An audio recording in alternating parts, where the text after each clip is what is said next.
बिस्मिल्लाहिर्रहमानिर्रहीम। अस्सलाम वालेकुम दोस्तों, कैसे हैं आप सब। मैं हूं जाज़ अंसारी और आप देख रहे हैं जाज़ अंसारी फूड सीक्रेट्स। अल्लाह बरकत दे आपके खानों में, आपके रिज़्क में, आपके जायकों में। तो मेरे प्यारे प्यारे दोस्तों, आज मैं आपके लिए टूटी फ्रूटी आइसक्रीम की रेसिपी लेके आया हूँ। मैं आपको बताऊंगा कि आपकी आइसक्रीम क्यों हार्ड हो जाती है, क्यों पत्थर जैसी हो जाती है, क्यों उसमें बर्फ़ जम जाती है, कौन सी ऐसी गलतियाँ हैं जो आप करते हैं और कौन से ऐसे राज हैं जो आपको पता होने चाहिए। तो सबसे पहले बिस्मिल्लाहिर्रहमानिर्रहीम।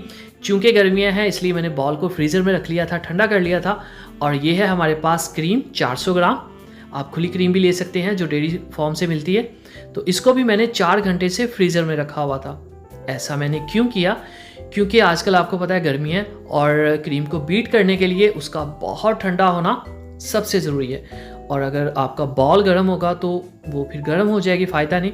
तो मैंने दोनों चीज़ों को ठंडा कर लिया। अब आपने इसको, जो गलती करते हैं लोग वो ये कि इसको 1-2 मिनट बीट करने के बाद जमा लेते हैं, जिस वजह से वो सख्त हो जाती है, उसमें आइस क्रिस्टल्स बन जाते हैं, पत्थर जैसी बन जाती है।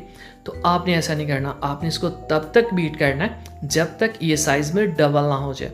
और इसके लिए कम से कम 6 से 7 मिनट लगते हैं। तो यहाँ पे 4 मिनट हो चुके हैं। इस दौरान हम इसमें कंडेंस्ड मिल्क ऐड करेंगे। इसकी रेसिपी मेरे चैनल पे मौजूद है, मैं डिस्क्रिप्शन बॉक्स में भी इसका लिंक दे दूंगा। 100 ग्राम मैंने कंडेंस्ड मिल्क लिया है, तकरीबन 1 प्याली। और अगर आपको मीठा ज़्यादा पसंद है आप ज़्यादा ऐड कर सकते हैं, कम पसंद है कम ऐड कर सकते हैं। तो ये आपके टेस्ट पे है। ख़ास बात ये कि आपने इसको कम से कम 7 मिनट बीट करना है। तो देखें जी, माशाल्लाह अल्हम्दुलिल्लाह कितनी अच्छे से ये बीट हो चुकी है और कितनी फ्लफ़ी हो गई है। आपको इसमें बहुत ज़्यादा जो एयर है वो नज़र आ रही होगी, देख रहे हैं आप। जब तक ये कंडीशन ना आए आपने बीटर बंद नहीं करना, ठीक है। अब देखें ये हिल नहीं रही अपनी जगह से और काफ़ी स्ट्रॉन्ग हो गई है, काफ़ी सख्त हो गई है, मतलब इसका जो वजूद है वो डिस्टर्ब नहीं हो रहा। अब आपने क्या करना है, टूटी फ्रूटी लेनी है, उसको छोटे साइज में काट लेना है और इसमें ऐड कर देना। ये अब आपके टेस्ट पे है। अगर आपको मीठा बहुत नहीं पसंद तो आप कम भी ऐड कर सकते हैं। आपके पास कोई और फ्रूट है, इवन आपके पास मैंगो है, आप वो ऐड कर लें, कोई प्रॉब्लम नहीं है। तो अब एक और बात, ये नहीं कि आप इसको डाल के घुमाते जाएं और इसकी सारी जो हमने एयर इसके अंदर भरी है वो निकाल दें। बहुत ही सॉफ्टली आपने चम्मच घुमाना है। ये है हमारे पास ज़रीक्श, बहुत मज़े की लगती है आइसक्रीम में। ये भी आपको किसी जनरल स्टोर या हकीम पंसारी से इजीली मिल जाएगी। और इन सब चीज़ों को हमेशा धो के यूज़ करते हैं, ठीक है। इवन ये जो टूटी फ्रूटी है इसको भी मैंने धो के फिर काट के यूज़ किया। अब एक बॉल लेंगे बारीक सा, क्योंकि फ्रीज़र के अंदर बारीक जो चीज़ें हैं उसमें चीज़ें जल्दी अच्छे से जम जाती हैं। तो इसमें इसको डाल देंगे और आप देखें कि हमारी ये जो क्रीम है ये अपना वजूद नहीं छोड़ रही। इससे पता चलता है कि हमने इसकी बीटिंग जो है बहुत अच्छे से की है। ठीक हो गया। इसमें आप निकाल लें इसको और प्यालियों को, प्लेटों को, बॉल्स को हमेशा अच्छे से साफ़ किया करें।